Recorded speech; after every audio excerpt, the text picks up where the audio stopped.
রথযাত্রা উপলক্ষে উৎসব মুখর দীঘা দ্বিতীয় বর্ষে পদার্পণ করল দীঘার জগন্নাথ মন্দিরের রথযাত্রা। মহাসমারোহে এদিন রথযাত্রার আয়োজন করা হয়। জাঁকজমকভাবে সাজানো হয় মন্দির চত্বর। সকাল থেকেই মন্দির চত্বরে উপচে পড়ে ভক্তদের ভিড়। এদিন মন্দিরে ভোগ বিতরণেরও আয়োজন করা হয়। রথযাত্রায় সামিল হন প্রাক্তন সাংসদ শিশির অধিকারী।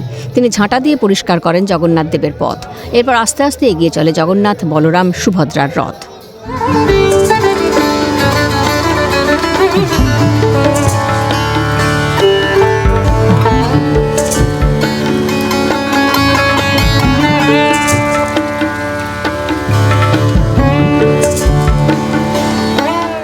ये तो प्राणवंत जी मूर्ति আমাদের স্বামীজি তার ভাষ্য করেছেন, তার মুখ দিয়ে বেরিয়ে গেছে যখন, তখনই আমরা বুঝতে পেরেছিলাম এটা একটা প্রাণবন্ত প্রতিষ্ঠা লাভ করেছে। অতএব ঠাকুর আজকে প্রাণ পেয়েছেন, মানুষ আজকে প্রচন্ডভাবে পার্টিসিপেট করেছে। রথযাত্রাকে কেন্দ্র করে কড়াকড়ি ছিল দীঘার নিরাপত্তা ব্যবস্থা।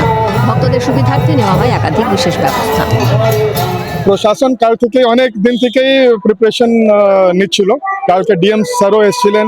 আপনারা দেখতে পাচ্ছেন কি পুরো দীঘাতে মাসি বাড়ি পর্যন্ত ব্যারিকেডিং করা হয়েছে। পুলিশ, অনেক প্রশাসন থেকে পুলিশ রয়েছে, অনেক কিছু আছে, মেটাল ডিটেক্টর থেকে নিয়ে সব কিছু গভর্নমেন্ট অ্যারেঞ্জ করেছে। পূর্ব মেদিনীপুর জেলার অন্যতম রথযাত্রা দীঘার রথ। এই দীঘার রথ গত বছর উদ্বোধন হয়েছে এবং এবছর উদ্বোধন আজকে এই দিনে প্রাক্তন সাংসদ শিশির অধিকারী তিনি এসেছিলেন। তিনি প্রথমে জগন্নাথ দেবের যে রথ রয়েছে সেখানে তিনি প্রথমে ওঠেন, সেখানে পুষ্পাঞ্জলি দেন, পুজো দেন এবং তারপর যথারীতি তিনি ঝাড়ু হাতে রাস্তা পরিষ্কার করেন রথ যাওয়ার ক্ষেত্রে। এবং তিনি রথের যে মূল আকর্ষণ বা ধর্মের যে কথা বলা রয়েছে যে রশ্মিতে টান, অর্থাৎ তিনি সেই রশ্মিতে টান দিয়ে আজকে এই রথের তিনি উদ্বোধন করলেন এবং উদ্বোধনের পর তিনি সাংবাদিকদের মুখোমুখি হলেন এবং তিনি একেবারে জানালেন যে আগামী দিনে রথ আরও উন্নত হবে, বহু মানুষ এখানে আসবে। যেরকম পর্যটন কেন্দ্রে আসা মানে এখানে জগন্নাথ দর্শন হয়, ঠিক একইভাবে রথ তার রীতি রেওয়াজ নিয়ম অনুযায়ী আগামী দিনে আরও বড় হবে, এমনটাই দাবি করলেন।